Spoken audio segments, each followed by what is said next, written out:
Hey everybody, my name's Sarah Roberts. I use any pronouns. I will be playing Lucy, our changeling Magus, who is currently playing Kyra, the sad girl. Hi, I'm Jen, and I'll be playing Anthony Silverhorn and his wee pal Soon. They both go by he, him, and I go by she, her. Anthony is a cavern elf inventor. Hello, my name is Robyn, and I shall be playing Annelisse, the half-elven bard. We both go by she, her.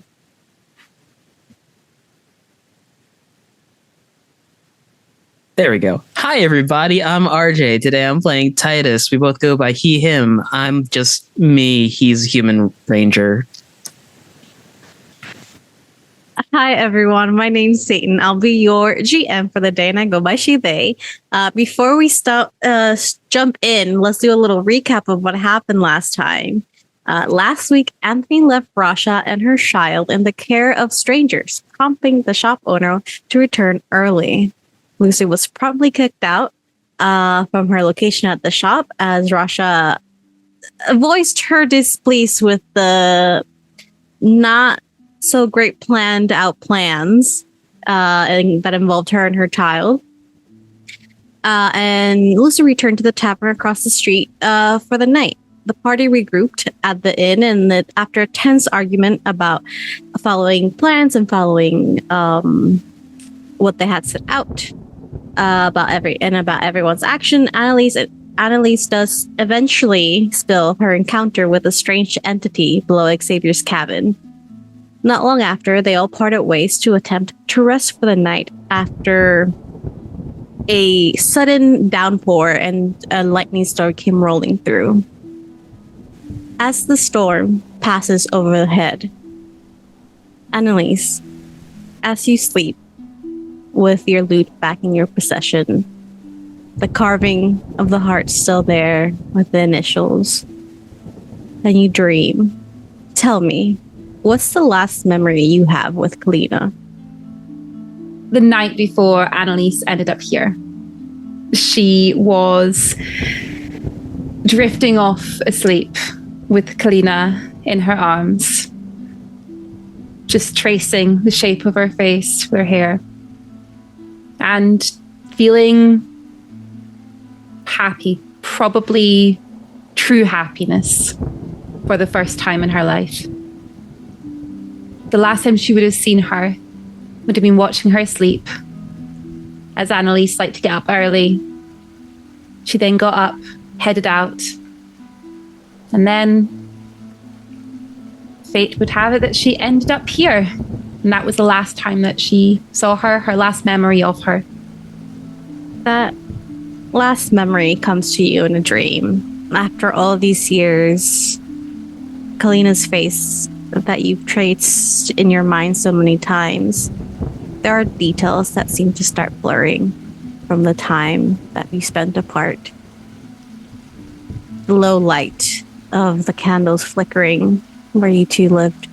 And you don't really remember the storm being there, but the rain outside makes a rhythmic pitter-patter that flows as your fingers trace your face. Lightning strikes, but you don't jump.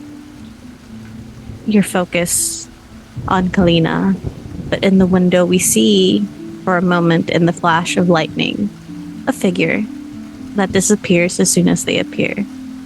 The dream/memory starts disappearing, her face fading out in swirls of smoke. Your bed then goes and the walls disappear, and you're left out in the wild with this rolling thunder and lightning storm. How does Annelisse feel whenever Kalina comes up in her dreams? Grief. She feels like she's grieving her, although she's not gone. Annelisse feels like she's grieving her, like she's lost someone forever. Although she still has the hope that she's going to find her again, that hope is harder to cling to. Now when her face comes to her, she feels loss. She feels anger.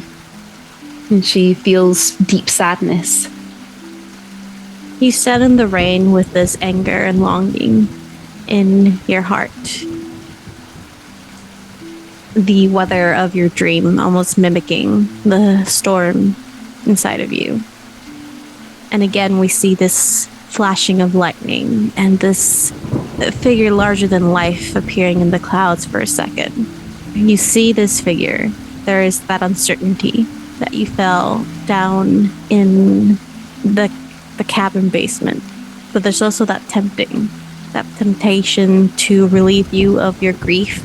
And as this figure disappears from the sky, you see another figure in the distance, in this winding clearing through trees, a familiar height and silhouette of Kalina, rain just pouring over the two of you. What do you do? Annelisse will try to walk to her, probably starting to break into a run. You start walking.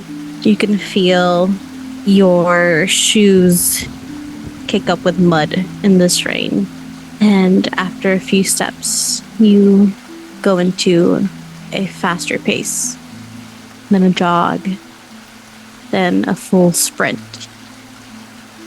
And no matter how far you run, Kalina does not get closer. No distance is shortened by your efforts. The ground seems to give way, the mud becoming thicker and deeper. Your feet start to sink in with each step, fighting you as you try to run. And the earth starts to swallow you. There's nothing left to do but to give in to this quicksand of mud. And as you see lightning flash, it lights up Kalina's silhouette for a moment, and she seems different. Older, perhaps. There's a sadness to her face, a deep anguish as she looks towards you. And then your vision is blocked out as you sink deep into the earth. And with the lightning flash in real life, you wake up. Your body feeling exhausted as if it was sprinting, gasping for air. And Kalina's face is the last thing you remember from your dream. Starts to come round. She's sort of panicked. And she grabs her loot, turns it around, seeing the carving, and she just presses it tightly to her, holding on to it, trying to hold that image of her in her head. The fear of what her face looks like fading in your memory sits in deeply as you hold this loot and the memory that it retains. But you sit there. The storm dwindling down, still raining, and you can still feel the roll of thunder, but the lightning has subsided. You look at the rest of your party that's in the room with you, and they still sleep. Titus, what is the last memory for the wedding that you have with Julie? Good or bad? It's up to you. God. They were never a traditional couple, so it is a moment where everyone's scrambling around for preparations, and he and Julie had snuck out of their respected rooms to see each other before the ceremony. And they just chatted until things started. And then they had to sneak back. You sit in this room with Julie while the rest of the house scrambles to get the final details and final preparations for the wedding. And you know she should be helping. You know she, as the bride, has final say in a lot of things. But she sits. Mm-hmm. She's sitting. He's standing at the window with a slice of the wedding cake. Just eating it and looking out and seeing like, Mortimer, you're going to... Oh, that's not going to come out. The wedding cake gets for later. For the actual wedding day. Oh, who's getting married? A couple of idiots, I've heard. Oh, well, good on them. I hope they're happy together forever. Possibly, I heard the groom can be quite difficult. Yes, and I hear the bride can be quite competitive. He'll take a piece of the cake and feed it to her. Yeah, she'll eat it. Don't let your lipstick smudge. And now you're complicit. Oh, look at you. You've trapped me in another one of your dastardly deeds. Would you consider the marriage proposal one of my dastardly deeds? That'd be pretty funny. I would if it was your idea at first, but, can't take credit for everything. No, I cannot. This is feeling? Honestly, excited. One thought in my head is this is it. So long bachelor life. Not that I had much of one. I was about to say... I've never known you to be the Listen, bachelor suave ladies man. There are some ladies and gentlemen out in town who have their eyes on me, so if this doesn't work out, I think I'm set. Oh, of course, yes. I think the True Glory's daughter has her eye on you. You could always No, marry her. not Priscilla. No. I mean, she's not... She's a bit of a tough cookie, but But did you see what she wore to the gala last time? It wasn't even in season. I can't be seen with people who don't know how to dress. Oh, I must make sure that my outfits are up to date then. You'll always be up to date for me. Aren't you, sweet one? No sweet words are going to get you out of this marriage, though. That's not the point. I don't know. Sometimes you play your little tricks. I want to be married. It's not something you hear every day. Well, given who my partner is, I think I came out of it as a pretty good deal. I think you most certainly did. I think I got the short end of the stick, but Hey, I think it's about average. I hope none of this changes once the wedding's done. I think a little bit of it will change. Father says that he's set up something in the countryside for me. Textiles. Textiles. New revenue route for you? Yes, we are trying to distance ourselves from importing from Loomberry, and I won't bore you with the details. Just don't step on the Zava's toes. They have a monopoly over textiles and finer goods. Don't remind me. I think Father sometimes forgets, and that's not part of the Accords. But branching out, that's about it. Well, we'll see what that ends up to being. Oh, is that the time? I need to sneak back, but I'll see you in a bit. I'll see you in a bit. He kisses the top of her forehead, opens a window, and just slips out of it. You see, as you slip out the window, a smile on her face as she looks down, you climbing down the side. And the bright day starts to get a little darker as clouds roll by. And you hear her from the window say, "Let's not hope it rains. That's not a great start to a marriage." No, I think that would be a sign at that point. I'll keep my fingers crossed. Rude. And as you leave, the skies darken with each step that you take.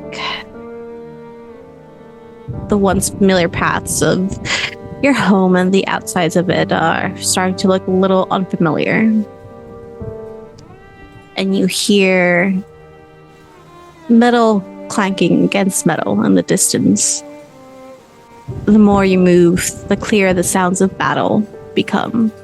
As you look away from the estate, you see a field of red as armies fight.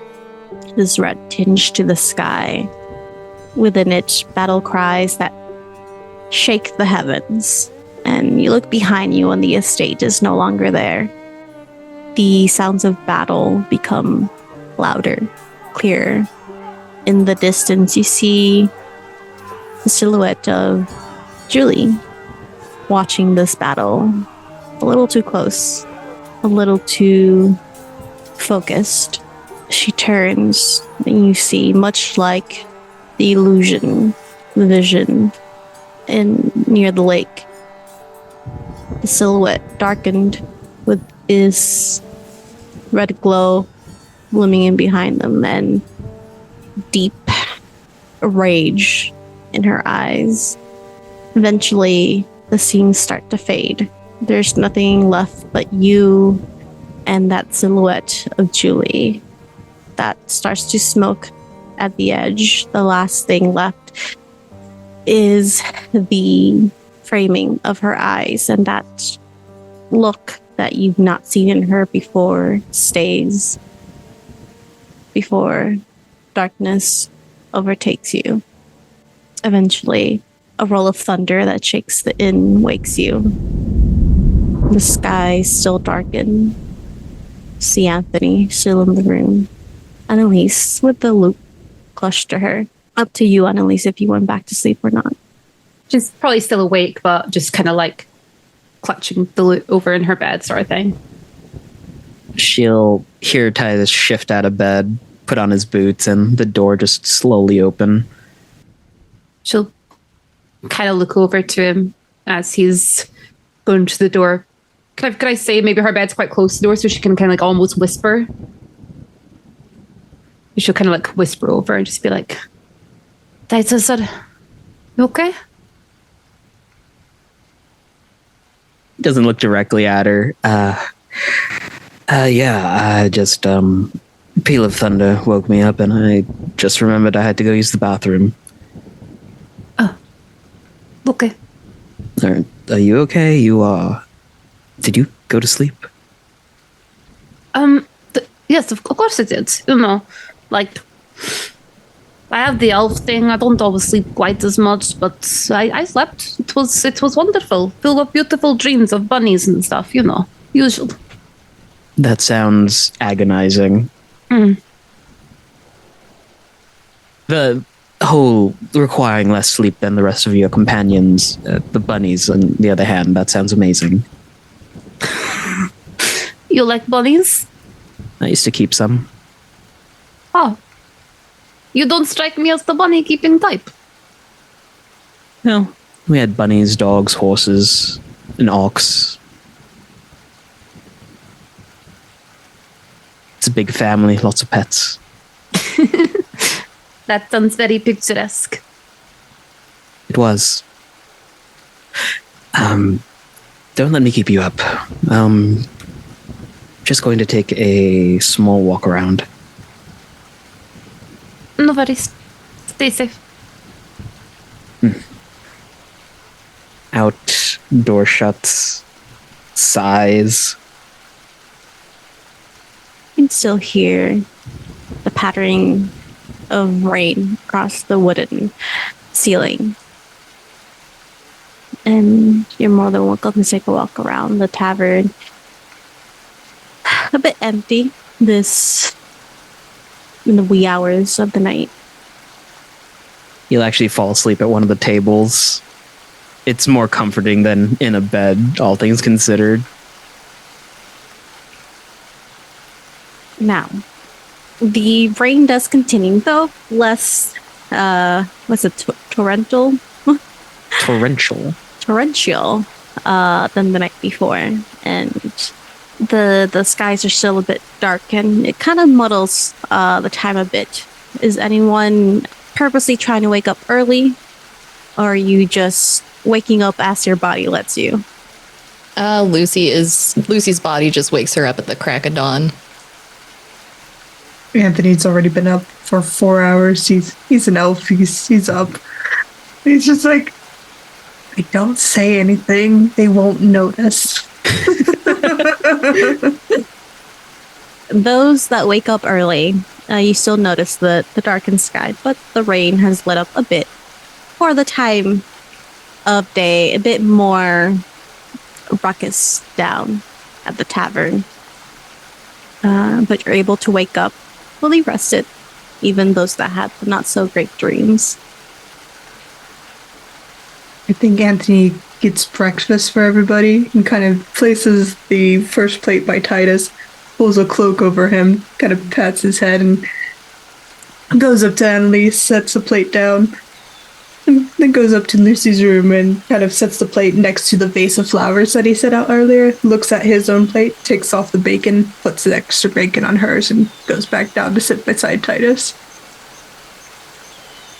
Lucy, despite always waking up at the crack of dawn, when you open your door, you do see a vase of flowers and a plate of food. A little colder now, but with extra bacon on it. Lucy, when she gets up, ignores everything outside of her door and throws her cloak over herself, and she's going to head out to the woods. As you head out, the roads are extremely muddy. Especially the woods tend to be difficult terrain, so it takes you a bit longer as you walk. Where are you heading? She is going out to the forest to look for a clearing somewhere. She's going to go out and have herself a little dance in the rain. Roll survival. Okay, I had to make sure this was one of the, the proficiencies. 13. 13. With the mud on the ground, the rain, it's a little difficult. It does take you extra time, but you do eventually find a small, you could call it clearing. Clearing that has a few shrubs around the edges, but it's free of trees, even though they create a little bit of a canopy at the edge of it to, if you'd like to stay out of the rain at some point. You do find it. Yeah, she's going to stay out there probably for an hour or so, and she is just going to channel all of the pain and anger and fear that seems to continuously be ignored into just moving her body so that she can let it out in a constructive way before going back. The rain does feel refreshing while you dance, muscles becoming a bit sore. You're able to kind of leave those emotions with each movement that you exert, almost as if taking it as a tribute. The skies stop raining, though they stay dark as your dance ends. How does she feel at the end of the dance? I don't think she particularly feels any better, but she feels like she did something constructive with her time. After your catharsis, your time spent out here, are you heading back to the tavern? Where was this clearing located? Was it located north or south of the town? Or, sorry, in. I keep forgetting we're not in a town. It's all right. Depends where you headed out. If you go north or south, it's going to be up to you. But the clearing that you found, either way, is about 45 minutes away. Okay. I'm going to say that she probably went north, and she'll intentionally take the road as far north out of the woods as possible to come back down. And as she passes where she would have turned off to go snoop on Xavier, she just kind of stops for a minute and watches the woods and listens. Do I hear the sound of anyone being murdered by a deity in the distance? Make a perception check. That is a 12. You don't hear the sounds of people being murdered by a deity in the distance. Fantastic. Robyn's face. It's actually strange. You don't really hear much of anything. There's drip of water from leaf to leaf to the ground and some, not much life as little critters are trying to stay dry. But the further you go, the less you hear, the stiller the air becomes. Towards the cabin or towards the... stiller where? Towards the cabin. She'll head off the road then and head that way. It takes you some time with how muddy the terrain is, as the torrential rains of the night before kind of displace some earth. Roll me a will roll. 25?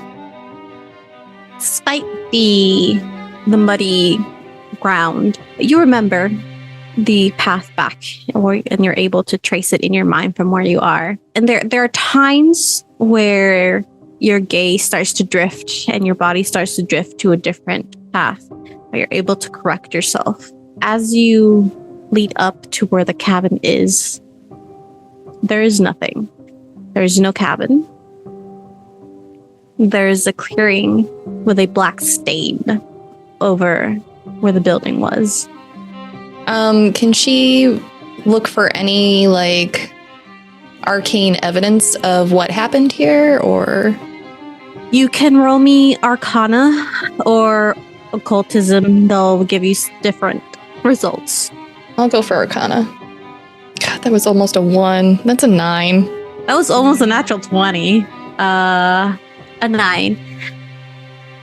Logically, there must be some use of Arcana because there's a whole building missing. But you're not quite sure what. Okay. Then she'll head back to the tavern. While Lucy was gone, Titus, eventually the sound of life and people rummaging through the inn wake you up. And beside you, you see Anthony and plates of food. Not as hot as they used to be, but still there. Annelisse, you're able to come down whenever you feel like it as well. There's a rather sour look on Titus's face as he looks at Anthony and just ducks under the table and lays on the floor, pulling the cloak over himself. There are rats on the floor. As Anthony is writing something. A neat handwriting. I don't have rats in my tavern. Sorry, mice. Anthony corrects himself as he keeps writing. That's not better. I know weird facts about mice. I could recite them to you. I'm thinking about the logistics of setting off a smoke bomb in the tavern to escape the situation. Give me a moment, I'm processing. Well, you're under a table. The smoke will only go outward and not up. So what you're saying is, if I lit a smoke bomb under here, it would blow up your ass. I already do that on a daily basis. I don't need a second person to help me with that. Gross.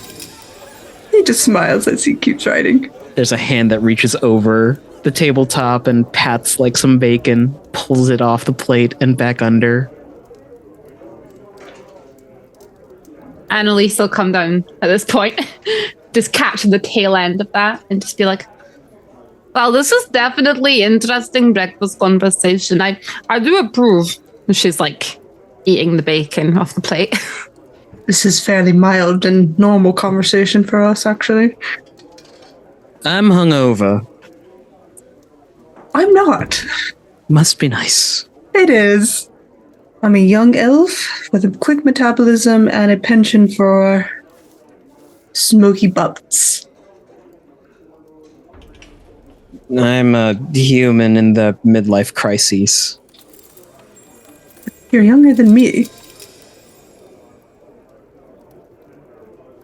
Midlife crises.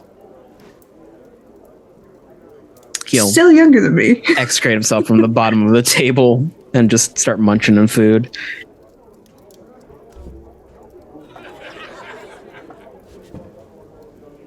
Why is Titus under the table? He wanted to let off a smoke bomb, but I told him the logistics of it and how poorly it would actually go. Yeah, it's probably a bad idea. I find that under tables are the most comforting. It reminds me of a time where I didn't have enough money to afford a room. Well, now I feel like, like horrible person for saying that to you. You stay under your table, it's fine. You could have all the under tables every place that we go from now on, okay? Truly, do you promise? Yes. I mean, don't crawl under unoccupied tables, because then they might think you're a bit of a weirdo, Like, they might wonder why you're, like, going underneath their people's tables. At least charge for it if you're going to do that. Anthony, I did not expect that from you. He pauses. I'm sorry, that was very wild and uncouth of me. No, keep going. I like it. Stop, I do not. It's my dad you're talking to. Hey, he needs to have fun too, Can I make a request? I know we're on a timetable, but I think this is pertinent for my active growth as a person. Of course. Julie's going to be in town by the end of the week. And something deep down wants me to see her.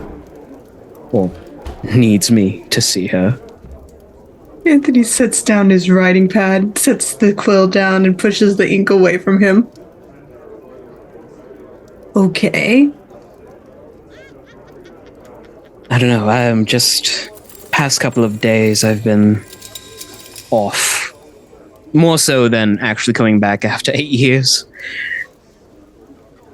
I don't know if this is going to make me feel better or worse, but I think I need some closure on this.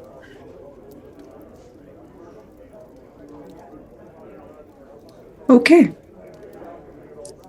As long as she doesn't do anything to hurt you,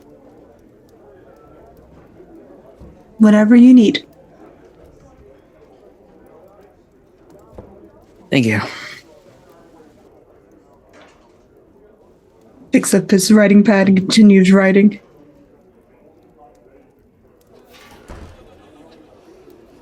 Kyra/Lucy, it's about this time that you come back. And there's a quiet hum to people eating their breakfast or drinking their breakfast ale for some. And as you walk in and the rest of you talk, there is loud hammering in the inn as someone comes in and on a board starts putting up new slips. Kyra will glance at the news as she walks by. You glance at the news as this younger goblin is hammering them to the news board. And they kind of move a little bit to the side as they see you glance over. And there's 4 new slips that get added. One says, Kalish troops move closer to northern border. Council of Mastius to make a move. Kalish forces retreat off the coast of Batish after losing month-long naval battle, inside sources report. Kawa mine closes following strange seismic event that left 10 dead and 5 wounded. Mysterious singer makes waves in Ladros. Attendees left dazzled by the siren's performance. After he's done tacking those up, the mine is the one that the barkeeper asked me to look into, correct? Yes. Okay. Lucy's gonna yank that and the one about Annelisse off and take them over to the others. She'll slide the one about the siren over to Annelisse and pocket the other one for now. Well, whatever you asked your new friend seems to have worked. Xavier and his people are gone. The cabin no longer exists. I'm sorry. No longer exists? Mm-hmm. And Lucy is standing there like drenched from head to toe. She is like muddy up to her knees. What do you mean it's no longer exist? Like all the people are gone? Are they dead? No bodies, no anything. Just a black spot on the earth. Whatever you did, they were either smited into smithereens or moved by magical means. I said they shouldn't be hurt, so again, might have still hurt them. Whatever you did, it was a task accomplished. You all should go tell the woman across the street. She hates you all and thinks you're idiots. And on that, Lucy's gonna turn on her heel and go upstairs to take a bath. No, I'm not telling Rasha. I'll go do it if one of you two please relay my wishes to Lucy. Not me. Anthony looks up from his writing pad. What are your wishes? Like I said, just a little bit more time here. Also, I'm still pretty banged up from the first night that we tried to assault the cabin. Oh, Anthony pauses and kind of pats his pocket and pulls out a small healing kit. It has willow paste in it. Helps with the bruises and minor cuts, prevents infection. It's what we used when we were shepherding. It's not blue ink, but it's close. Thank you. Anyway, I'll be back, I guess. Pick up the healing kit and head across. Getting to tell people, I think I actually have healing. Anthony kind of turns his head to Annelisse. That was me! Don't blame Annelisse! She's fully aware of her capabilities. I have Soothe. I think it heals people. Yeah, it heals people.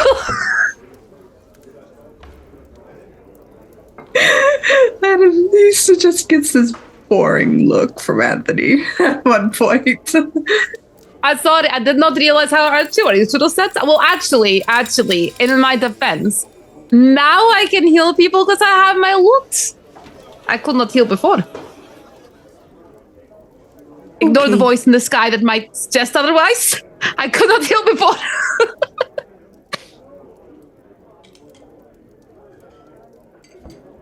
Yes, I have Soothe. So it says you grace the target's mind boosting its mental defenses and healing its wounds. The target regains 1d10 plus 4 hit points when you cast a spell and gains a +2 status bonus to saves against mental effects for the duration. If you're using the healer's kit, Titus, you can roll a medicine check. No, I think I just made that worse. What you get?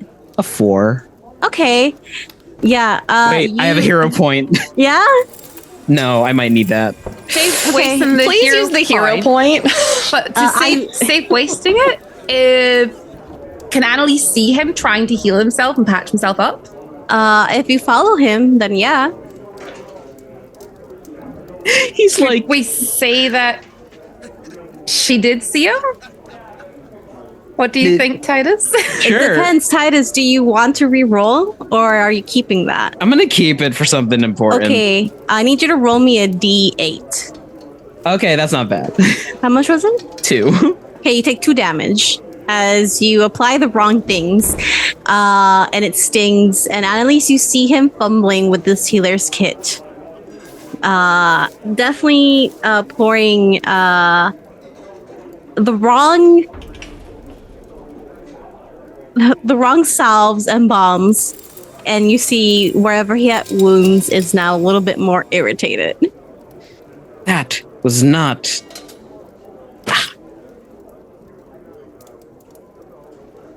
Are you okay, Titus? What are you trying to do, by the way? I'm fine. I'm trying to heal myself, and it's working. Are you sure? Because you look worse than you did when you left. I'm going to attribute that to having a good time last night. Did you just injure yourself with things that are meant to help No, shut you? up. I'm just saying that's like really impressive, you know. Like usually the normal thing to do is to make yourself better with that, but you make yourself worse. Like that's like, you know, I judging by your face right now, I'm going to stop talking. Anthony doesn't have safety caps on his scalpels. Oh dear, that this looks okay. Would you let me like do something here? Do you trust me? It's like just instinctive paw in hands. She'll take out her lute and put it in front of her, and she'll just start like strumming away, like viciously trying to heal him. Don't tell mom. Don't tell mom. Like, Titus was looking kind of dumb with this strange healing kit, but Annelisse is here to save the day. Well, let's now cast some soothe, and maybe you'll feel better. Please take that D10. Hi, everybody. My name is RJ. Today I played Titus. I'm going to be resigning here. Take a D10 on 4. Okay. Do you want to roll it or should I? I think I think your rolls will be fine. You should roll it. Oh, 14! Ah!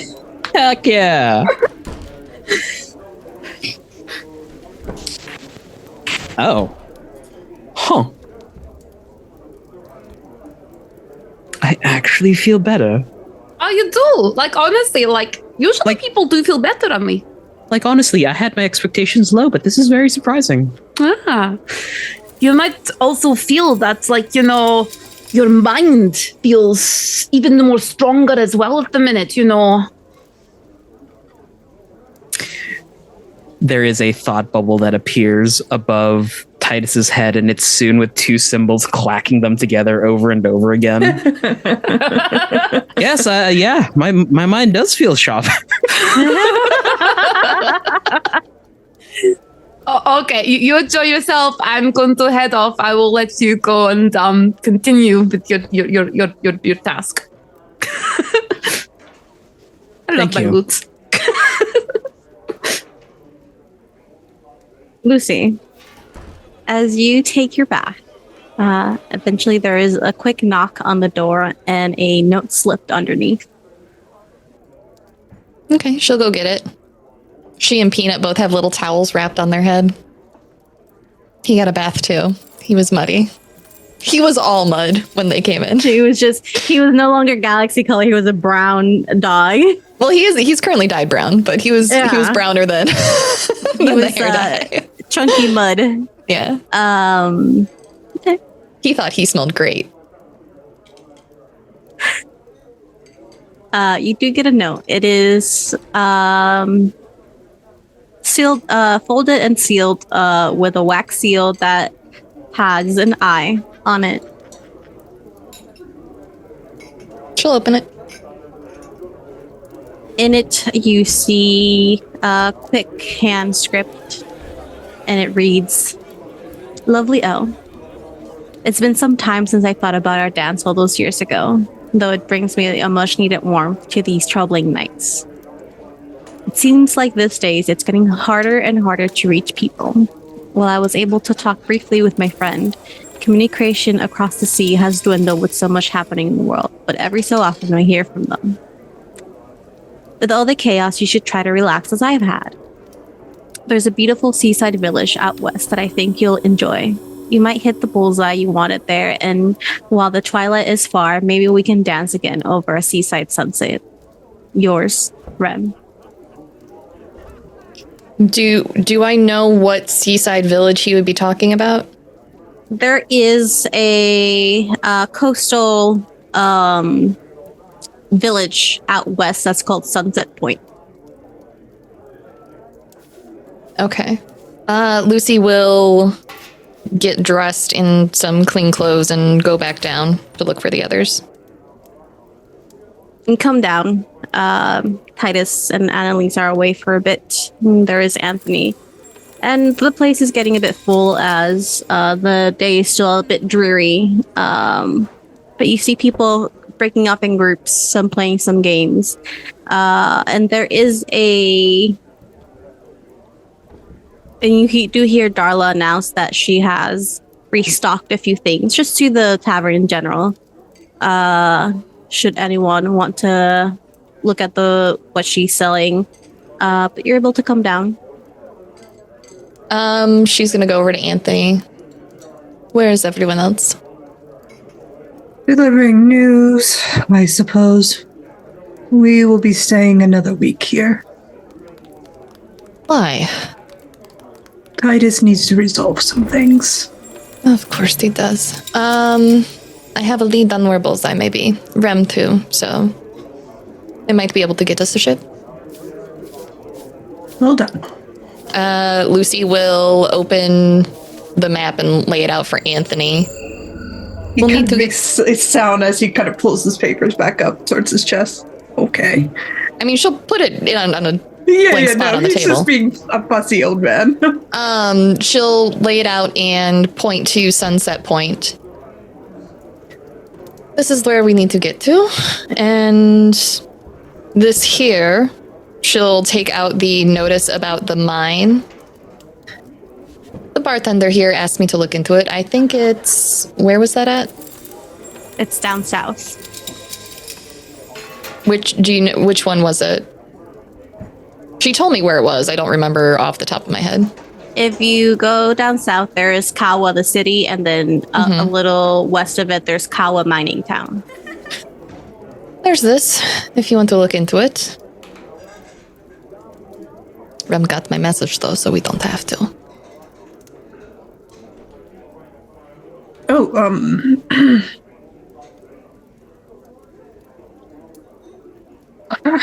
Well, we do have the tunnels from Annelisse. A mining job. Are we getting paid for this job? No. If we go west after the week, we might be able to avoid the blockade out on sea. Oh, I'm going west. I'm just inviting you all to go along. Of course, but if we want to do the mines, we would definitely avoid the blockade. It's just a matter of timing. He kind of points over to the notices. If the Navy's out there, we're going to encounter a blockade. True. But Bullseye was good at smuggling before. I'm assuming that she could get us across. No, If we don't go get her, then we have no ship. Period. True. Anyways, we still need to find out where those keys go to also.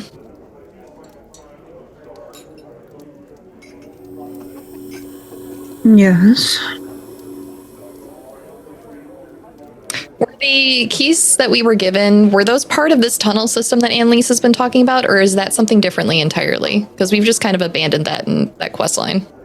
That is the tunnel system. That is the tunnel system, okay. Do we know from Annelisse where the tunnels would let out? Fenris did mention if we're looking at the map. So right now you're by Roadside Inn, which is the top of this hill formation in the middle.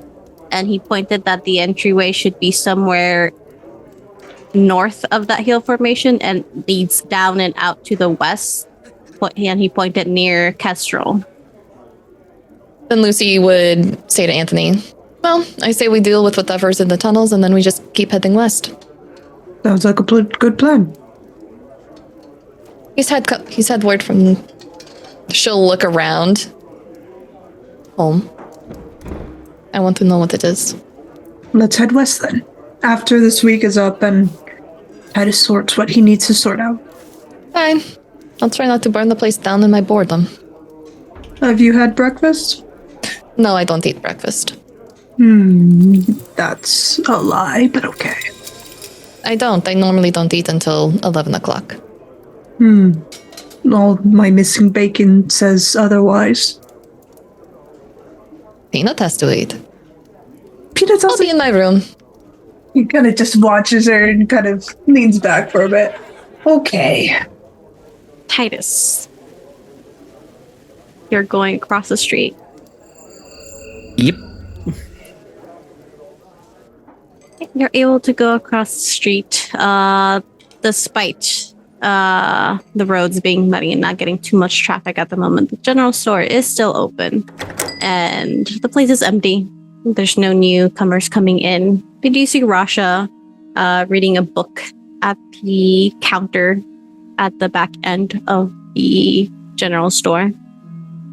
There is just the inhale of, all right, let's do this. And he will walk over to that counter. Welcome to the general store. How can I... Hi. Good morning, Miss Rasha. Good morning. For one, came here to formally apologize for leaving you in the care of someone I thought was capable, but instead they dumped you off with some strangers. I have reprimanded him about that. That is not how we usually operate. All right. Second bit of news, you and your son are safe. She looks at you with a very doubtful look in her eye. Xavier and his cronies, well, something happened to them either last night or the night before, and their cabin in the woods is no longer around. Make a diplomacy roll. 13. She looks to you up and down. So they just disappeared in the middle of the night. Actually, yes. Confirmed by Kira. Well, I suppose if there's at least someone to trust in your group, should be her. Well, that's all, actually. I'll bother you no longer. I'll accept your apology if you buy something. Oh boy, I do need new hair dye. I have some of that, I suppose. What do you think, a seafoam green?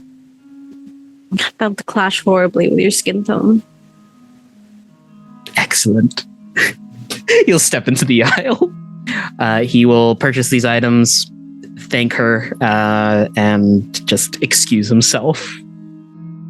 She bags them up. She wraps them up nice for you, but she's looking at you the entire time. She ties them up with some twine. Sorry, it's raining outside, and I might have tracked a bit of mud in. I could clean that up before I leave.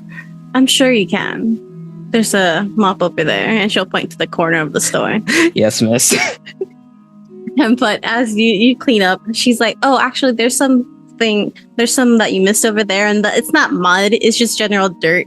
But she's making you clean the actual He's gonna mop floor. the entire floor. Yeah. This will be his time to just like, oh god. There's a point where Tabs comes in covered in mud and leaves a little trail of muddy footprints. Young man, come back here. The doormat has a purpose. You wipe your feet. There's a good lad. He wipes his feet. And then you see the mud just dripping from his hands. And he's like, okay. And then he keeps walking upstairs. And she just looks at you. You missed the spot. I know. Does anyone have any other plans that they would like to talk about? Anthony will finish what looks like to be a sizable heft of writing and kind of stand up, look around, realize most of his companions have vanished, and kind of just stand there for a moment. Glance upstairs before he kind of trudges upstairs, stands outside of Lucida's door holding the papers. Stands there for about a good 10 minutes. You see the flowers and the food still out there. I think he kind of eyes it for a moment, tucks the papers away, takes the plate, and takes it back downstairs and heads it over to be cleaned.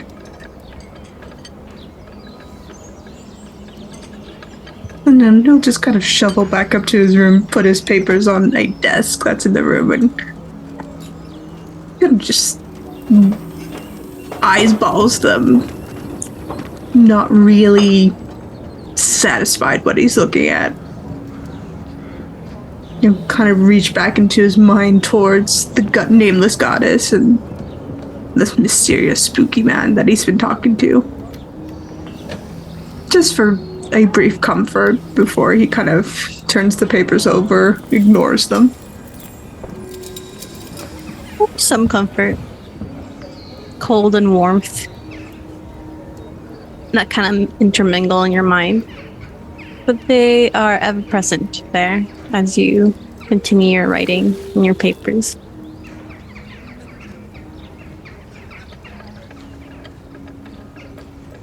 Soon on top of the papers and goes back to his bed and just curls around Julian.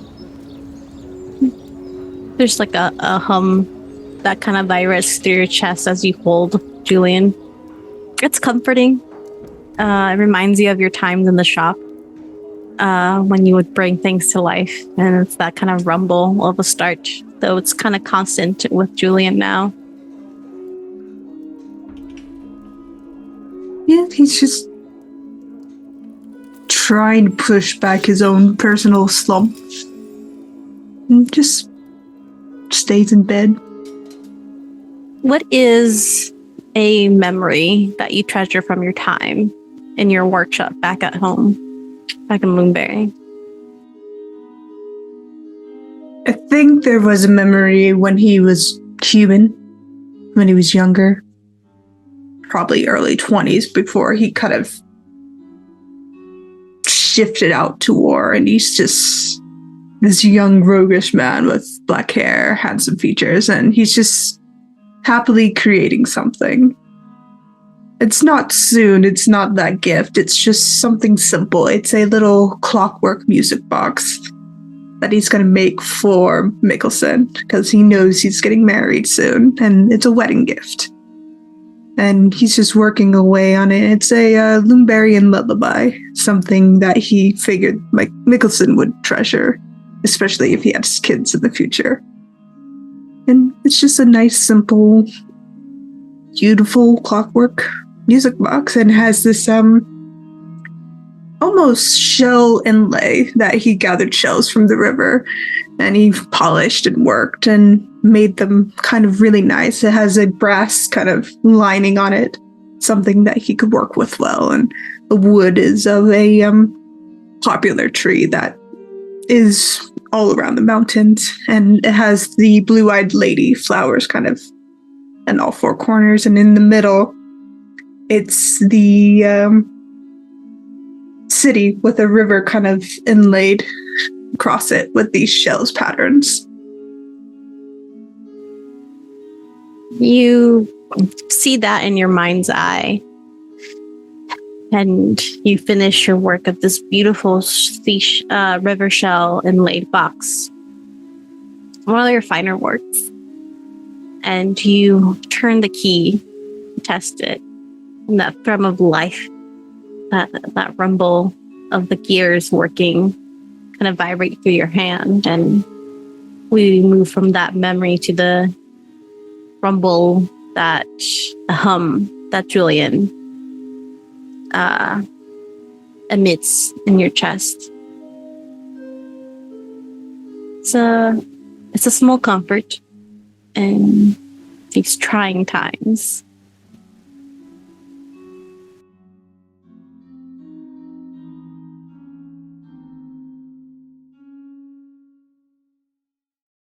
Does the tavern have any like reading material that has just been left here by like other travelers, other guests? Yeah. Like a little random assortment of library. Lucy's gonna ask to look through those things, and she's gonna look through like she's looking for like books on like anything like religious related or like history related that would fill in the gap for her of the last 8 years. Okay. Darla tells you that there are like a variety of journals and books that have been left. She does tell you, though, that if you're looking for specific information, you'll want to go to the general store where there's a larger assortment of books. But you can roll me a... Perception? Yeah, I'll give you perception. Okay. Yeah, she's not going back to that shop across the street. Moms are scary. Lucy learned that You the can other night. switch your face. I know, but she hasn't worked up the courage for that, okay? I rolled a 10 on perception. You find a few things. There's a few books of history, but it's more topographical. And there's a few mentions of a pantheon change within the last 8 years, but no detail. You find a journal that does mention gods by name, but not exactly who they are. I would say that the deities that you do see mentioned in this journal are Desna, Desna, Gorum, Gorum, and Eristil, Erastil. Does the journal mention any like major events or anything happening that would stand out to Lucy? With a 10, it mentions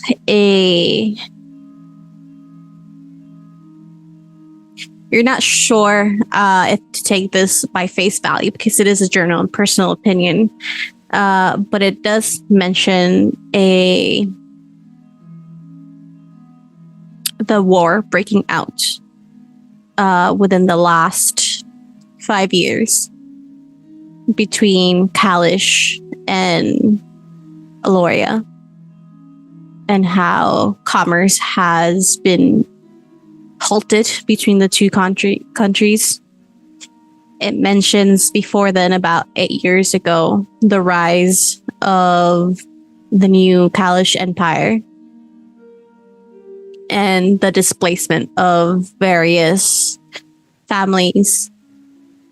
And it does mention a particular night about 8 years ago as well, 6 to 8 years ago, where there was a flash, a blue and green flash that seemed to have been noticed across both continents, and how for a while the gods were silent after that.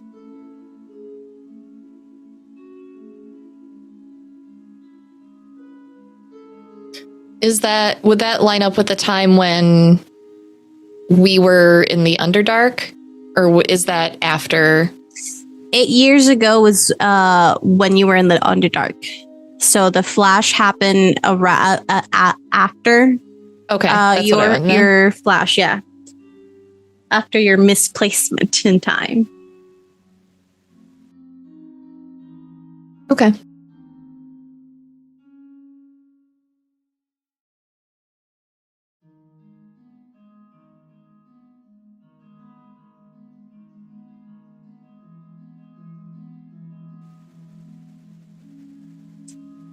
Annelisse, is there anything you would like to do in the meantime? Yeah, Annelisse is going to head over to the sort of bar area where she was meant to meet Bee the night before. And she is going to sort of like just sit there, order a breakfast beer, and she's going to like sit there sort of,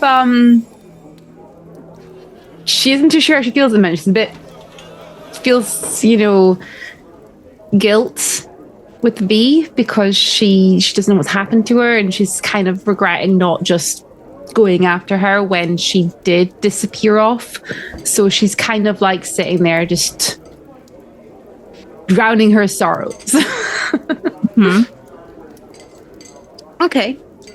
Darla's there, behind the bar as always. And she gives you your breakfast ale. And she looks to you. It's like, are you going to need something stronger for tonight? Or the morning, I suppose? Well, perhaps I should be like slightly sensible and just have the ale rather than also spirits. Like that's sensible, right? Oh, depends on who you ask. Well, not asking you because the spirits are more expensive. You're going to want to sell me the spirit, no? Now you're catching on to my tricks then. For now, I think the ale will be fine. Alright. Your ale, and you seem to have a lot going on in your mind. Was it the pained look in my eyes told you that, or the fact that I'm drinking ale for breakfast? Well, a little bit of both, I would say. Also the unhappy sigh that you left as you sat down. Yes. Like, people seem to be able to read me like a book. I need to, like, keep my face more like a statue, I think. Yes, like a poker face, yes. I was supposed to meet someone here last night, and I wonder they may have got into some trouble because now they're gone, or maybe they just didn't want to meet me. But I think I could be okay with that if that's fine. But I think some things actually happened to them, so that makes me worried. Unless, of course, a rather like strong-looking woman came in here last night with the blonde hair, sort of shaved off at the side. You see her? No, unfortunately, I do not know anyone that came in last night looking like that. Ah. Well, hopefully she is safe. Yeah. Well, I'm so sorry you got stood up. If you need something stronger later on in the day, I have supplies. And some new things in store. Well, I don't want to speak too soon, but I think we might be sticking around for a little bit longer now. So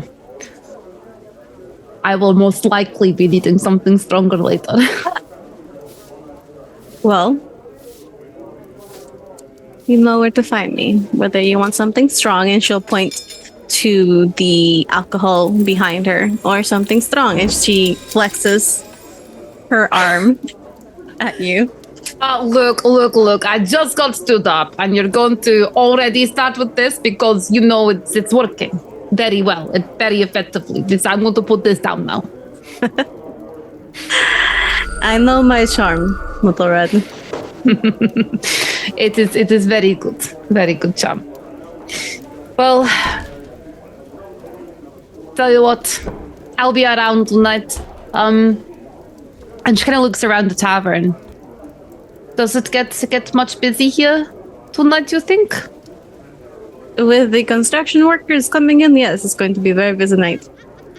How about I put on a show for some of the people around here? I could play some music, maybe I earn a little bit of coin, but also maybe make people nice, happy, and they'll buy more drink. For free? For free. You're speaking my language. More than happy to have you set up here tonight. I will see you later on tonight then. See you later. And as you finish that conversation, that's where I'll have to break. You guys have decided to stay the week, and we'll do a few events throughout there.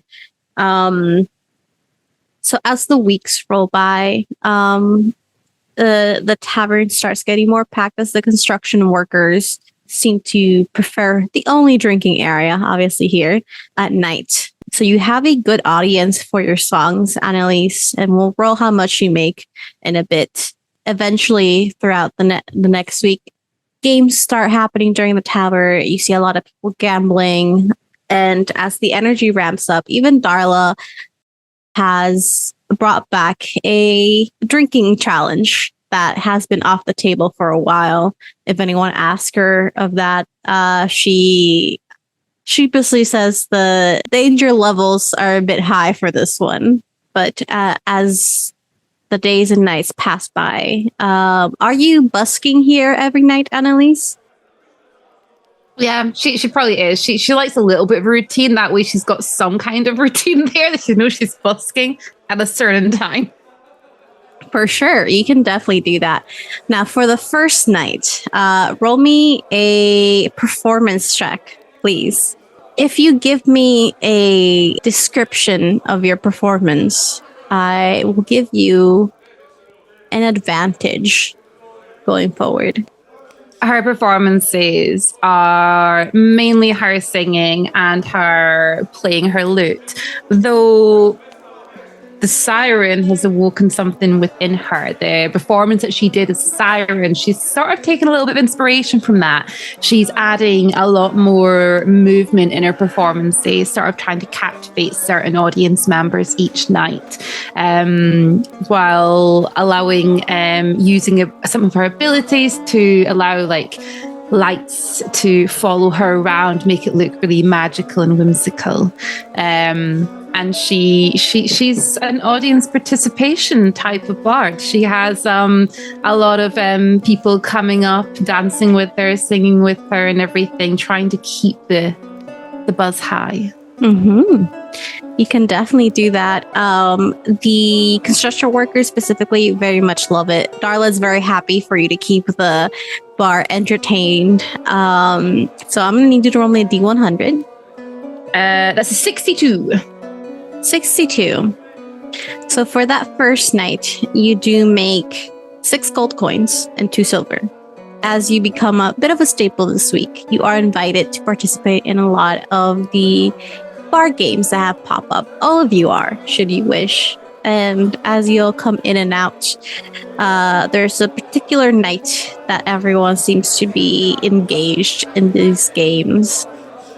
There are 2 tables that are gambling. There is a drinking contest over by the bar, and near the entrance there is a knife throwing contest. Does anyone wish to participate in these? Lucy's going to be passing. The buy-in is too steep for her. How much is the buy-in for the knife throwing? 5 gold.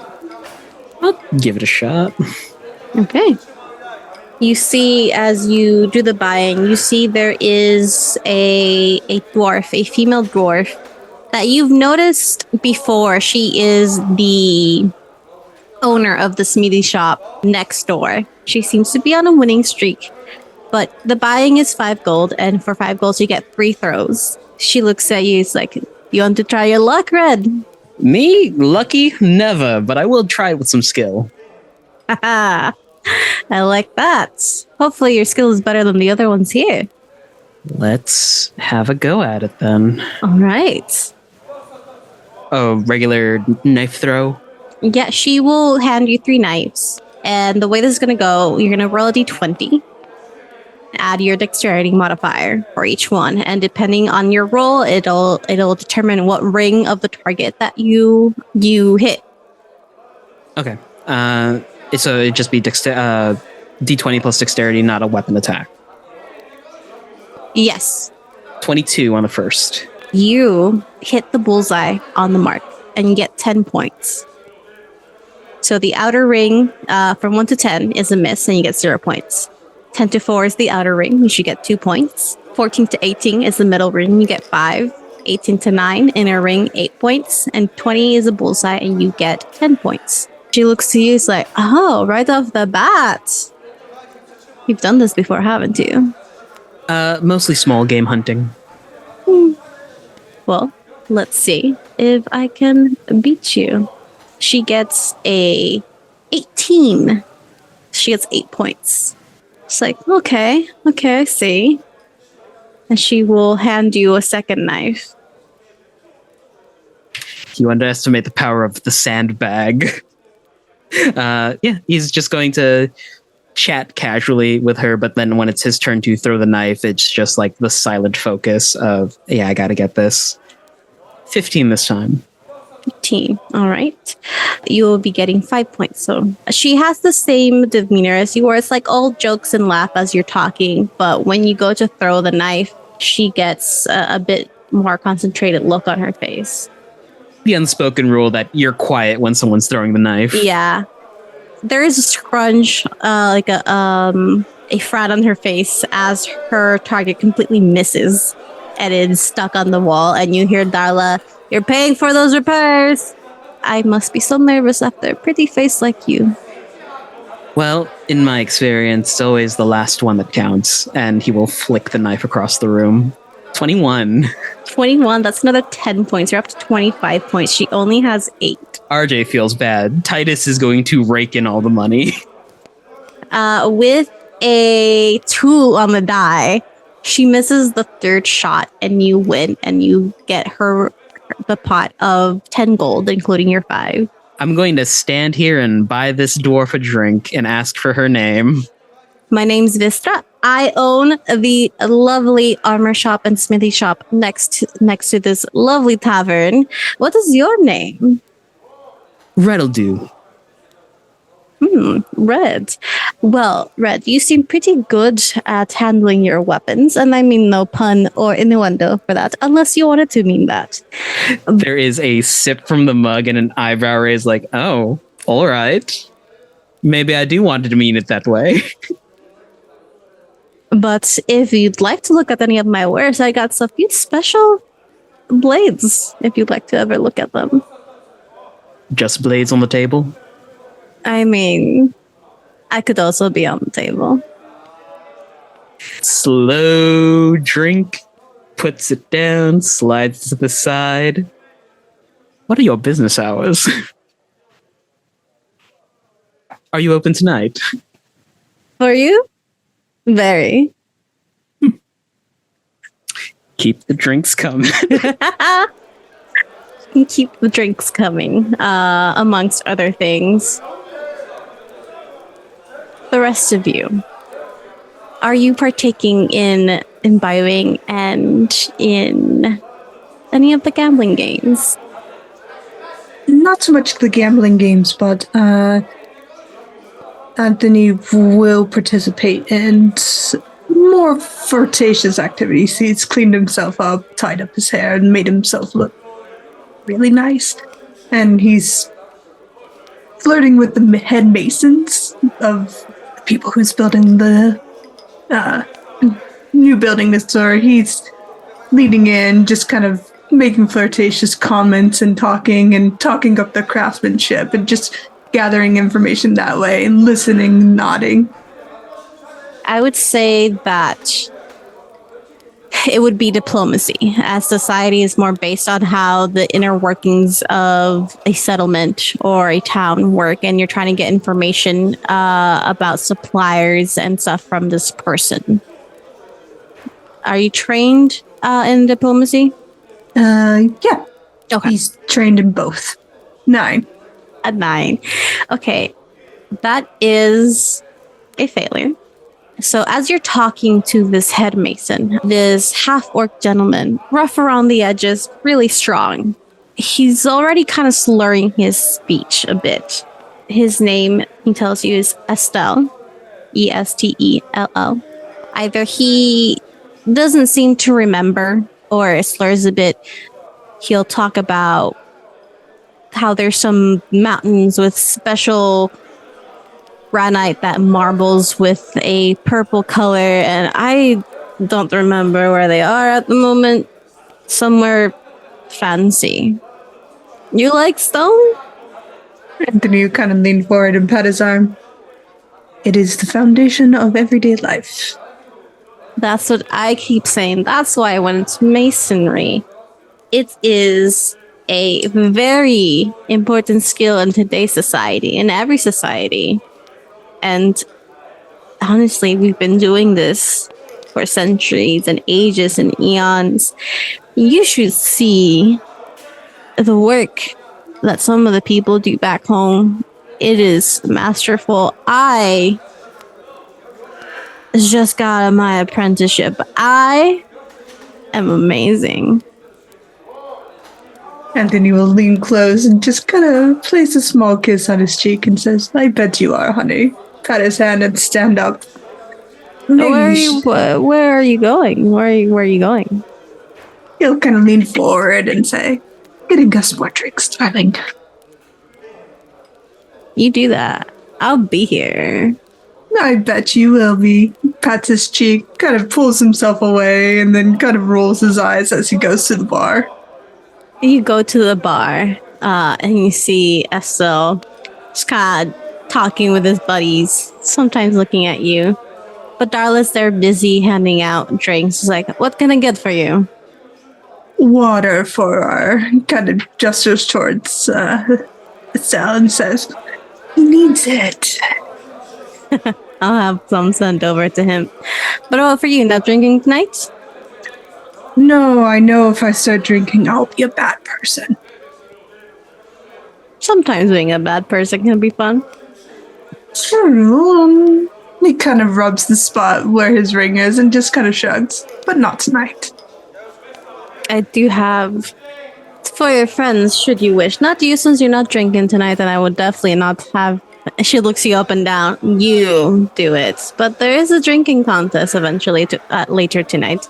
If any of you want to participate. Maybe later. I'll see what my friends will want to do. And he kind of pauses as soon, pushes a drink over to a patron, and then taps the table 3 times for 3 coins. I hope he's helping you. He is. Gets the three coins, and you see him kind of shuffle it over to Darla. She takes them. I like them. Do you sell more of them, or is this like a? You see Anthony about to launch into a spiel, then he pauses. He's one of a kind. However, I plan to launch a full-scale helper line if you want to. I'll give you the first one for free. That'd be great. All right. Same size model? Yeah, it's pretty good size. Gets out of trouble. Can get out of the way of drunk patrons. Yeah, he attacks people's faces if he doesn't like certain things, just so you know. Lucy's shoulders are visibly shaking at he stays out of trouble. At the attacking people's faces, she says, we have that in common. Yeah. Mm-hmm. He kind of steps back, takes the water. He screams too, just so you know. So do I. Oh dear. He kind of stands up, goes over to Stell, puts the water down, and says, vodka, drink it all in one go. Okay. And he just chugs the water. Proud of Good himself, lad. like it was like the hardest liquor. Anthony kind of finds a water jug and just keeps supplying this poor half-orc with water to sober him up a bit. You're more than welcome to do that. Annelisse, would you be interested in any of the games or the drinking contest? It is a 200 gold pot. 20. Sorry. 20 gold buy-in. Yeah. She would definitely like to, she'll kind of overhearing things and stuff. She's probably just finishing off her set, and she'll head over to Darla and just be like, so this drinking competition, it is safe, no? You could say that. But I could say that, but could you also say that? It is a experience. I mean, I drink lots of alcohol. I think I'm quite experienced. This was a little different. So we like to call this drinking challenge the gauntlet. You must imbibe 7 drinks of increasing alcohol potency in under 30 minutes. If you fall unconscious or empty the contents of your stomach, you're out. That sounds easy. Count me in. We have a few other people, but I'll let you have first dibs, yeah? Of course. She turns around and starts preparing these drinks, and she lays in front of you after a few minutes this assortment of drinks, 7 in order. There is a red, an orange, a yellow, green, blue, indigo, and violet drink, creating the colors of the rainbow. And she takes the first one, the red one, and sets it over to you. The fireball. She'll take the drink. This spiciness slips down your throat as you take the drink. And I would like you to roll me a fortitude roll. Okay, I rolled an 8 for a total of a 13. You down this drink, and it is a spicy experience. But there's a warmth to it. And as you take it, you feel this rumbling in your gut as eventually you leave out a burp, and you see this smoke come out of your mouth. Good. First one down. Second one to go. She hands you an orange drink. Succubus kiss. Okay, let's go for it. Something that I've always wanted to experience. Roll another fortitude roll. Okay, I rolled 9 that time for a total of 14. As you take this one down, there is a burning sensation, a stinging sensation more than anything as you shoot this drink down. And you feel a warmth in your chest of happiness. But you make it through. You don't fall unconscious and you don't empty out your stomach. She hands you the third drink, a yellow one called Lucky Tempest. Let's do it. See, this is easy so far, no? Oh, super easy. Continue. That's super easy. So that time I rolled a 16 for a total of 21. This one tastes like a Long Island iced tea, so it's a bit strong. And you hear this roar of thunder and waves crashing in your ear for a second. But after you pass down the alcohol and drink it, it subsides. You're doing a lot better than I thought you would. Oh, I'm glad. You know, if I don't make it all the way through this, I'm just, let's say hypothetically, I collapse in a couple of drinks. Who exactly is going to be making sure I safely return somewhere? I make sure that you safely return to your room, unharmed, untouched. Well, now I want to pass out. I thought you'd want to be awake for me carrying you, but we'll talk after you've had your drinks. She hands you a green drink. Okay. This one smells strong. Let's try it. Okay. I rolled a 13 for a total of 18. This one, surprisingly, it tastes very sweet. It tastes like melon. And your vision blurs for a second, and it doubles. And you do feel the effects of the alcohol hitting you. But after the drink, you pass. 3 more to go. 3 seems like such a small number, yet at the same time, it feels like a really big number. Yeah. She hands you a small glass. This one has a frost effect over it. And you take it, and the glass is cold, and hands it to you. Frozen Stinger. I'm going to use a hero point. Yeah? And re-roll, because I got a 13, and I feel mathematically that ain't going to be big enough. Yeah, you do have an advantage in this game that I did give you as well. Oh. So I could... You can either use the advantage or the hero point to reroll, they're both advantages, but it depends on which one you want to use. So if I use the advantage, just reroll it again, yeah? Yes. Let's do that. That sounds like a good idea, because I think that ain't going to be high enough. Let's see.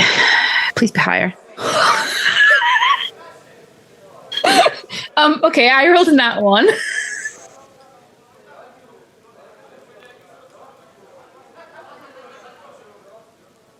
As you imbibe this ice cold sake tasting liquor, you feel the cold kind of grip you, and you start to shiver, and your limbs start feeling heavy, and the entire tavern and your party members just see you stop for a moment and just fall straight back like a plank.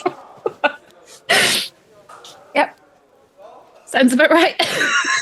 And the tavern activities stop for a moment as everyone looks to you, and Darla comes over to you and just picks you up She's breathing, and you hear a sheer throughout the tavern. And looks to the rest of your party. Which one's your room? I think this one needs the light off. Anthony gives the number. Just put her in the middle bed. Okay. He knows fully well that's Titus's bed. She is brought up to the room. And you are tucked in very gently. And the room is closed. And she makes sure to let people know to not let anyone that doesn't obviously go work there or is part of that room go in there. Someone is sleeping off the gauntlet. And everybody's like, but that is your first night. Now, throughout the week, these events will be going on. Off table, you can let me know if you eventually try any of these, and then we can calculate how much gold you lose or you make. And also, we'll calculate how much gold you make, Annelisse, from your bard performances. Is there anything else anyone would like to try before I move over? I'm going to finish out my crafting for my potions. That's where we're heading next. Yeah. But I think after... No, I was gonna go for you. Like, what did you want to say? I think after a little while, just the sound of the bar just starts to grate on Lucy. I think she goes for a walk in the woods again, and ends up back where the not intended to, but ends up back where the cabin is to give it a second look through and see if anything's changed. You can definitely do that. Let me do the crafting rolls for Anthony. Anthony, let's do some of your crafting rolls. Are these the same potions you've been working on? Yes. Okay. He just needs to finish them at this point. You just need the last crafting roll. So DC 15 to succeed in the final crafting roll for your minor healing potions. I rolled a 30. So, nat 20. That's a critical success. So you reduce the amount of materials needed based by your level +1 and your proficiency rank in crafting. We're going to go over to Lucy. It is not hard to make your way back to this landing. It still has the same effect. The closer you get, the less sound there is, even at this time when the weather has cleared up and there's more chirping and nightlife coming out. It gets quieter, and you come back to the same now clearing with this black, almost bleeding spot in the ground. Can we say that I stole one of Anthony's like jars or something and just take like a sample of the dirt? I think that's very in character, and that's no issue if Jen has no issue with it. I think Anthony's just so used to that to things just vanishing from his personal kit. He doesn't question it anymore.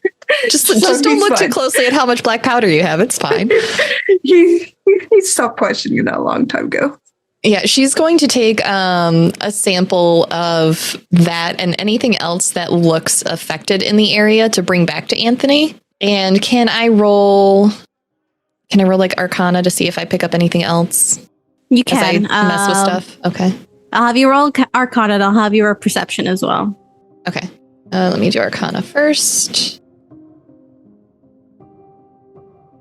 That's a 15 on Arcana, and Perception is 25. Beautiful. So what are you trying to glean with your Arcana check specifically? She's still trying to piece together what happened to make them just vanish and make everything just go weirdly silent here. Is this some sort of just illusion? Because she knew she had familiarity with what's the spell that creates with pocket dimension, because Titus had that, and she also saw someone use when we were still in 5e. I think she saw someone use Magnificent Mansion once. So she knows that there are like pocket dimension type spells. So she's trying to figure out if maybe that's happened for a week. So she's still just trying to suss out like how exactly this was possible, because the whole building's gone. With a 15, you're more attuned to the magic tonight, and you can feel this heaviness of arcane magic. Well, I would say heaviness of just magic in general that permeates the area, especially the closer you get to this misshapen black spot in the center of this clearing where this house used to be. And like you said, you've seen these spells that let you hide in a pocket dimension or in a different dimension in general. This feels very different. This feels heavy. Like it almost leaves a physical heaviness on you. And it feels, for lack of a better word, ominous. You get this creepy feeling the more you spend time here. Okay. I've watched enough Ghost Hunters show to know what you're describing. Cool. As you're gathering some dirt samples, you see that the grass here is black, as if it has been almost sucked. The life has been sucked out of it. And the ground, despite the rest of the forest ground having stabilized more after the rains, still has this mud-like mush to it. And with a 25, you can see movement in this black spot. Like as you move, there are things slithering away from you. And you catch glimpses of scales. Can I tell? That sounds like it's a snake. Does it look like a snake? Does it sound like a snake? Does it smell like a snake? If it looks like a snake, it sounds like a snake, and smells like a snake, it's a snake. Okay. It's actually a northern, sand lizard.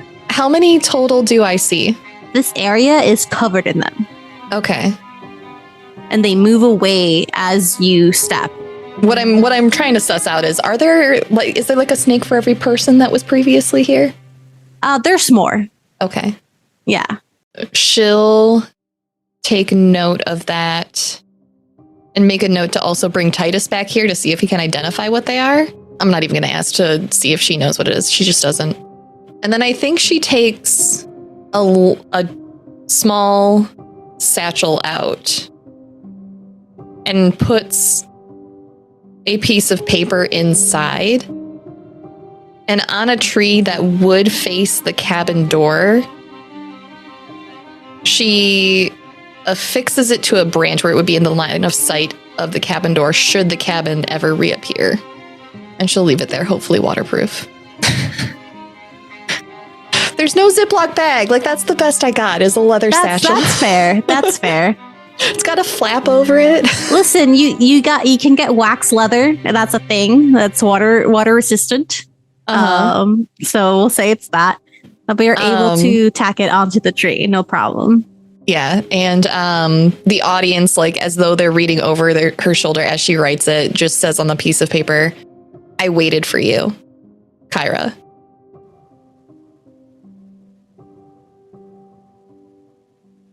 That's so sad. It is. I have a cover to keep in case I see him again, so that's fair. Look, Lucy knows how to make someone fall in love and also break their heart, so it's fine. But yeah, she'll take all that back to the tavern and look for Anthony. Anthony's at the tavern holding what looks to be healing potions and kind of weighing them before he kind of hands one into Annelise's bag, kind of just sticking in as she's working, and sticks one into Titus's bag and ventures over to the bar, watches Soon count the money before he pushes it back over to Darla. What? Shows him the jar. He takes the jar and exchanges it for a potion. Here, this is yours. Thank you. I went back to the spot. It's like something is sucking the life out of the earth there. It's also covered in snakes. I don't think that the people got turned into snakes, but I was hoping that you could maybe do some weird sciencey thing with the dirt and tell me more about it, because it feels really icky there. Kind of like when we met Titus's sister and she walked right through me, it felt like that. But no ghosts. Also, I need to take Titus there to see what the snakes are. There's a lot of them. What color were the snakes? Black. I Could think. be a black It's rat dark king out. snake. I don't know. I'm not going to guess. They're quite harmless and they're actually pretty good pets as he's turning the jar over in his I'm hands. not keeping a snake as a pet. Is there anything that you can do with that to figure out what's going on? I can test for metal components, possibly any impurities. But if it's magic, he kind of waves to himself. The gods saw fit not to give it to me. I mean, that was probably the smartest thing they ever did in regards to you.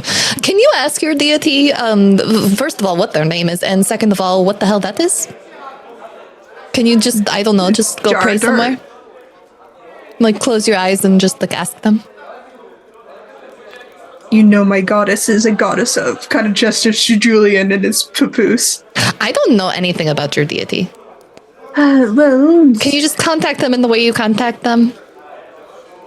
Do you need a blood sacrifice? I can go find you an animal. Oh, please do not. No. I could go find you a person. No. I'm trying to help. I know, and I appreciate it very much, but my goddess doesn't deal in blood sacrifices. Fine. She deals in creation. What if I steal you the wheel off of a cart? Does that cut? Yeah, sure. I just mostly want to see you steal a wheel off a cart. It doesn't. Well, if you don't need it, I'm not going to do it. Kyra's not supposed to be able to do that. She says as quietly as she possibly can. Could you steal me some? He pulls up a list. Children's books? Children's book. Where am I supposed to get those from? I'm not going across the street to steal them from her. She is terrifying. Have you seen her angry? Yes. She reminds me of my mother. I'm now scared of your mother. My mother's a very scary woman. It was terrifying, and I'm not going back in there. I'm also not stealing from her. I hope she at least liked the fact that I straightened her shop up. I charged Titus double last time he was in there.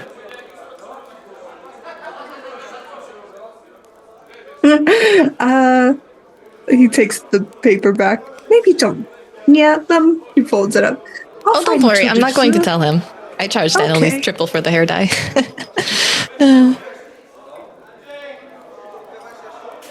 I adore you in every aspect. I'll go pray.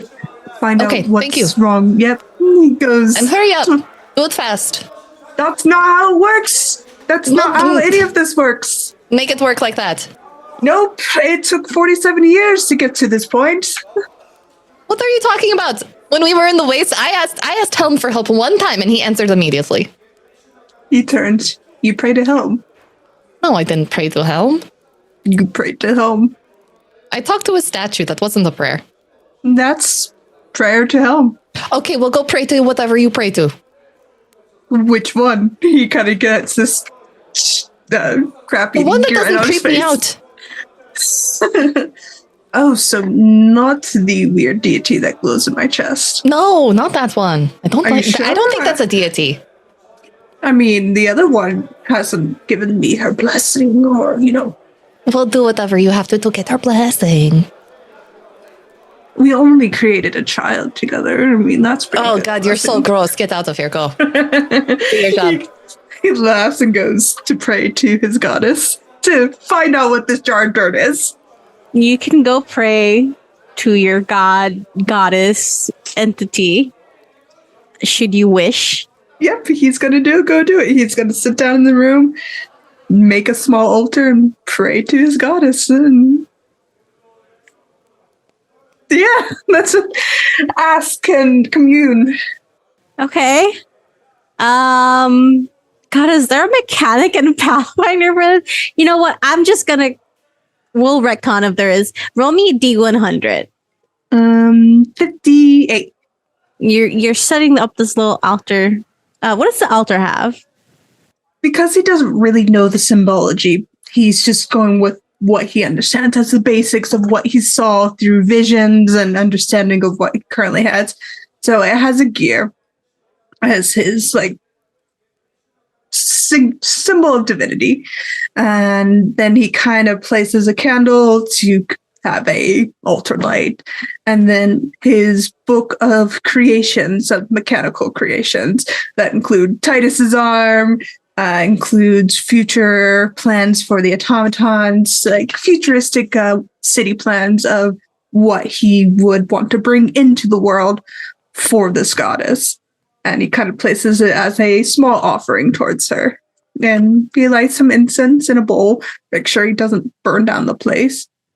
And he kind of thinks for a moment and pulls out the old symbol of Gond and places it respectfully below the gear symbol, as in he's retiring this older symbol. What is your plea or your prayer? He kind of sits back and thinks for a moment and appeals to his goddess and says, I'm seeking answers on behalf of those I love in mannerisms of arcane divinity. What happened? He kind of places the dirt as another offering. Answers to what this might be, what happened in the cabin. He kind of just tilts his head back. I know it's not creation, but answers, if possible. Roll me a D2. 1. You say your prayer, asking for clarity on the situation, putting out your perspective, candles and offerings, and eventually you see the flame of the candle kind of move left and right, in and out. And you feel like there is an answer in there somewhere until you realize that it's just Annelisse kind of breathing and pulling in and out the flame as she's passed out. Kind of look around.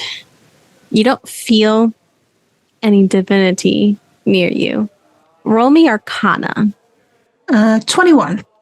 You are familiar with divinity and magic that falls under that. You don't hear anything from your goddess. You don't even hear anything from Mr. Spooky. But what you do feel is a twisted familiarity for what is inside this jar. Once divine, not really anymore type of situation. He just kind of turns the jar of dirt over and kind of grimaces as he packs everything away, snuffing out the candle with his fingers, checking on Annelisse. Makes sure she's on her side, pulls the covers over, and goes back to find Kyra. There are probably some things, Kyra, that we shouldn't mess with. And this is one of them. Okay, well, what did your god say it was? Like, ooh, bad, scary thing? Like, what does that mean? We would be touching a divine source that's no longer there, and I rather not mess with another deity's domain. What happened, happened. I'm sorry. Why are you sorry? I don't care. I just want to know what the hell is going on. I don't know. It's just... I would apologize for not having the answers. The complete answer. It's half an answer. All right. Well, it's still something for me to go on. All right. Got it half turns. Then turns back. Do you want to go investigate further? Tonight, no. Not particularly. Titus is not here. Ah, I'll take him back later and see if he can identify the snakes. Maybe that'll give me some more clues. if they're poisonous, just stay out of striking range. They were all scared of me. I don't think that they're going to try and bite me. Oh, well, yeah. Well, okay. Just be safe. You know, there's scarier things in the world than snakes. Yes, I know. I'm in it. I'm going to go to bed. All right. And he kind of pauses and says, sorry, there's a lot going on. Not really. This has been the most boring week of my life. There's only 3 places to go here. Can we please leave? Please. Let's just leave Titus here. Let's just go. No, we Let's just go. know the Please. rules. Oh. What if I go clear the tunnels by myself? Can I go do that? No, I'll take Annelisse with me. I'll push her down in front of anything big and then run away. Please. no. Ugh. Fine. But would you, if you are in the right frame of mind, like to join me for a celebration tomorrow? Doing what? Celebrating something good. You have to tell me what we're going to do so I know whether or not I want to opt into it. I'm hoping you would opt into it, as you are one of the few people I would want to be there. Then tell me what we're going to do. Who else is going to be there? Titus, Annelisse, soon. Peanut. Okay, what are we going to do? I want to celebrate the creation of kind of gestures towards Soon. Or Julian. Right, you're still not telling me what celebrating means. Is this going to be like the time that you made me go to a friend's house and watch them eat a large cake after singing to them? That was very strange. And then everyone gave them presents and no one brought anything for me? Or is this going to be like we're all getting drunk here? Or are we going out in the woods and dancing naked? Because that's going to require me to shave my legs. We're not going to be witches in the woods, and it's nobody's birthday, the middle thing. Right, that was a birthday party. Okay, fine, I'll be here. It's not like there's anywhere else to go. Thank you. Also, I want to talk about some of my bigger concerns. Nothing serious, just something I just want to get off my chest. A bit. Fine. Down here or upstairs? Well, upstairs, we can do it tomorrow. We don't have to have the emotional talk tonight. Are you going to cry? Because either way, I'll make sure that I have tissues for you. I don't think I'm going to cry. It's just more of, I don't know how to feel about certain things, and I would just like advice. That's all. And you're coming to me? Well, I'm coming to the 3 of you, and I don't actually have anyone better to go to at this point in my life. Oh, thank God you're going to talk to the other 2. Okay. Fine. We'll talk about it tomorrow. All right, good. Go to bed. Good. Right. Jeez. So needy.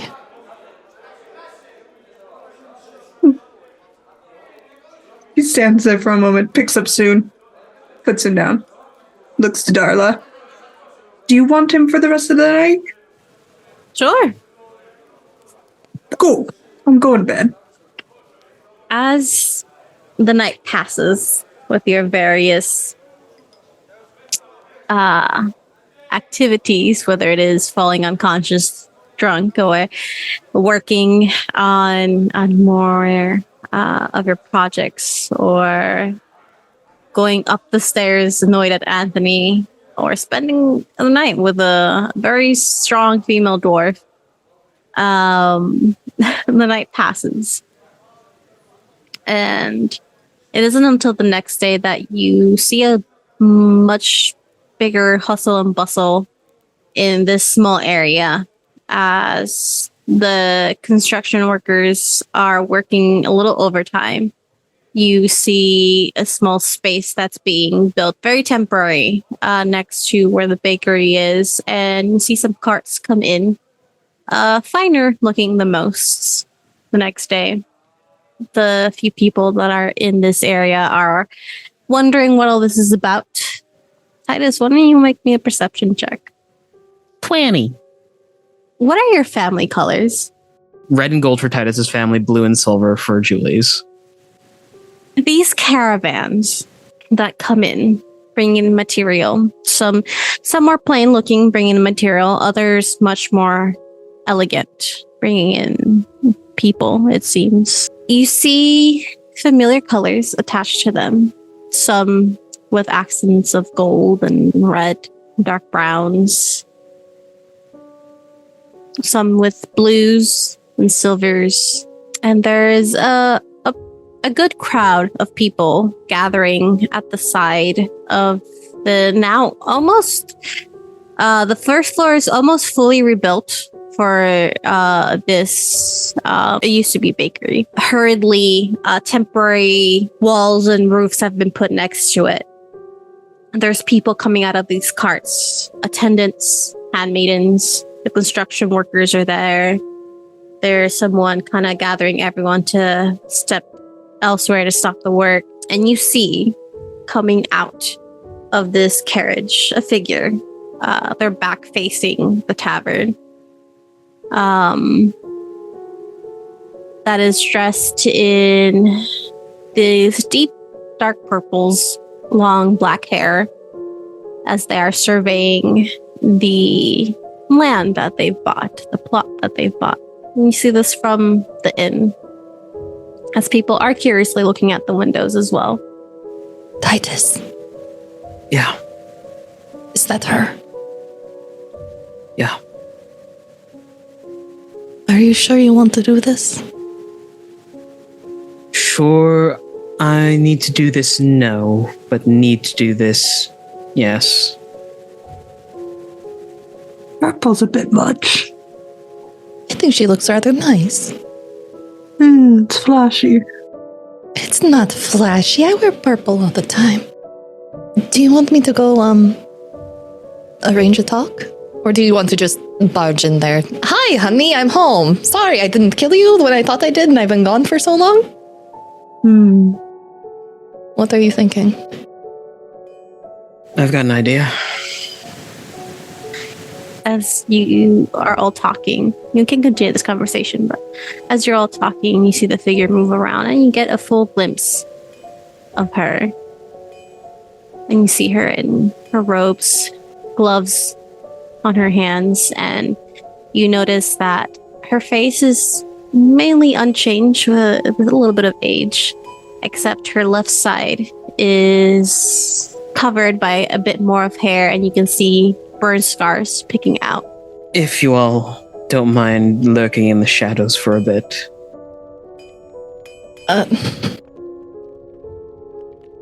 I do what you want, but, it might do her some good to have some time to prepare to meet you too. You've had a week. You are right. It would be uncouth of me to suddenly waltz back into the life of someone. Ask Darla for the note that I gave her. Okay. Lucy will go ask for the note. You ask for the note, and Darla gives it to you. It's in a little lockbox that she kept under the bar. Okay. I have your note. Just give it to her. She'll know what it means. All right. Do you need these two to distract you in the meantime till I get back? Now I need to gather my thoughts and actually be responsible, be a person right now. Lucy's gonna give him a hug and a kiss on the cheek. And then she'll leave. Anthony kisses the top of his head and says, "You're the most human of all of us." He gives a cheeky wink before he goes to sit down. Literally, in fact, that's my genealogy. Goes, I know. That's why it's hilarious. What am I gonna do with him? Kyra? Mm-hmm. You leave and you see that she is surrounded by people, and she is very commandingly telling people what to do, where to go, as she is taking in stock of this area. Kyra will walk over. Is she able to get to her? Or do I need to go through like a middleman? If you walk over, you will see a half-elven gentleman stop you, older in his years, like, can I help you with anything, miss? I need to speak to your mistress about something important. Are you an acquaintance of her? No, but I have a special delivery and I can give it to her and no one else. And what is the delivery? That is for her. And Lucy is holding the note, like, to her chest. I shall inform her, and she shall decide if she wishes to speak with you. Mm-hmm. Kyra has her friendliest face on right now. He turns. You see him talk to his mistress. And she leans in and listens, and you see bright, icy blue eyes just turn to you. And she'll nod, and they walk back over. Good day. To what do I owe the pleasure of this visit? I am here to arrange a meeting with you for someone else. If you want. If not, well, I'll tell them that you said, go away. And Lucy will hold out the note. She'll take the note and hold it in her gloved hands. Doesn't open it yet. Who exactly are you arranging this meeting for? I'm a very busy woman. He said that the note would explain everything, or tell it, or you would know who sent it. I don't think he was quite sure about how to go through with this. Right. Lucy's just going to, like, note back up to her face. And your name is? You may call me Kyra. Right. She looks at the note and then hands it to you. Can you open that for me, Kyra? Kyra will pop it open. You pop it open. And then she puts her hand back out for you to hand it to her. She does. And she looks at the note. Are you trying to gauge her reaction? Yeah. Perception? Kind of. Let me double check. What's conditions? Yeah, I will have you do perception. 13. Her face does not change as she reads over the letter and with graceful movement folds it back up and tucks it into a pocket. Is there anything else I can do for you? Would you be open to seeing him?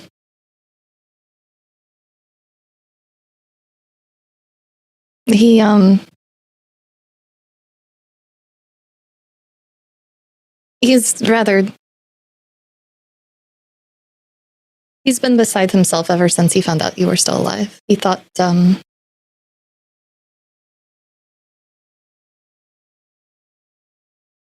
you were lost to him. That is quite sad.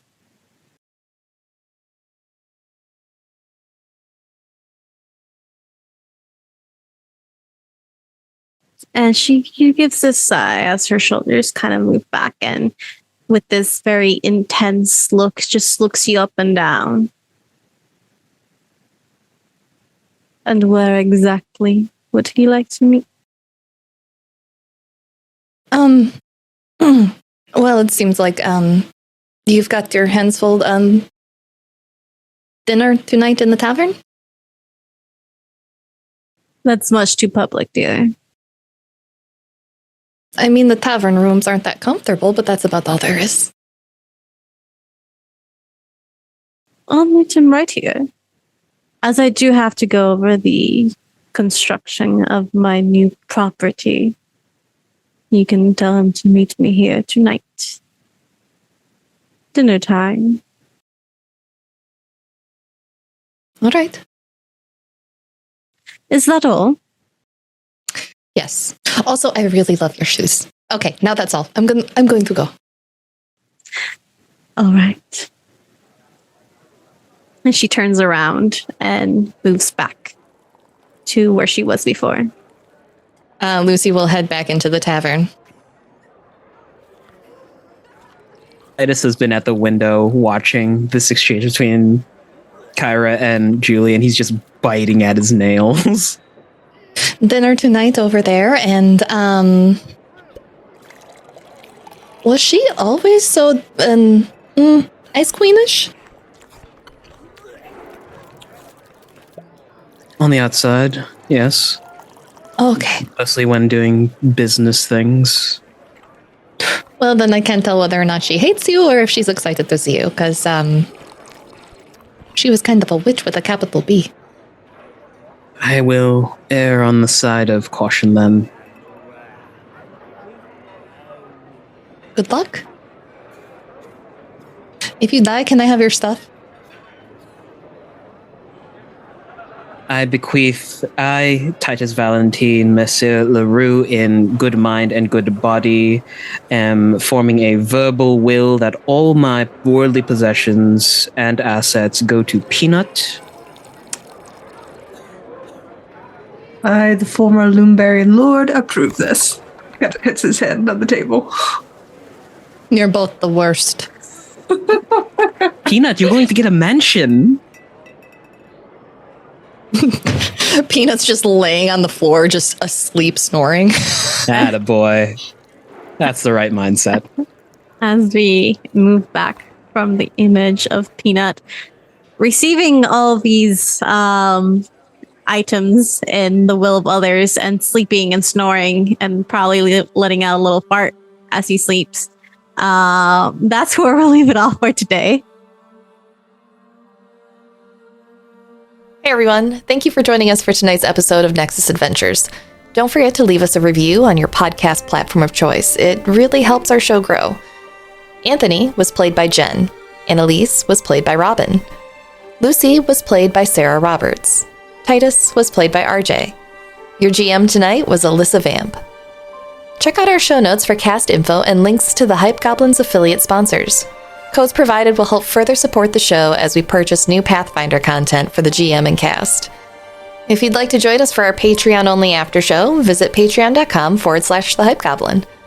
This show and others like it are made possible by the generous support of our patrons.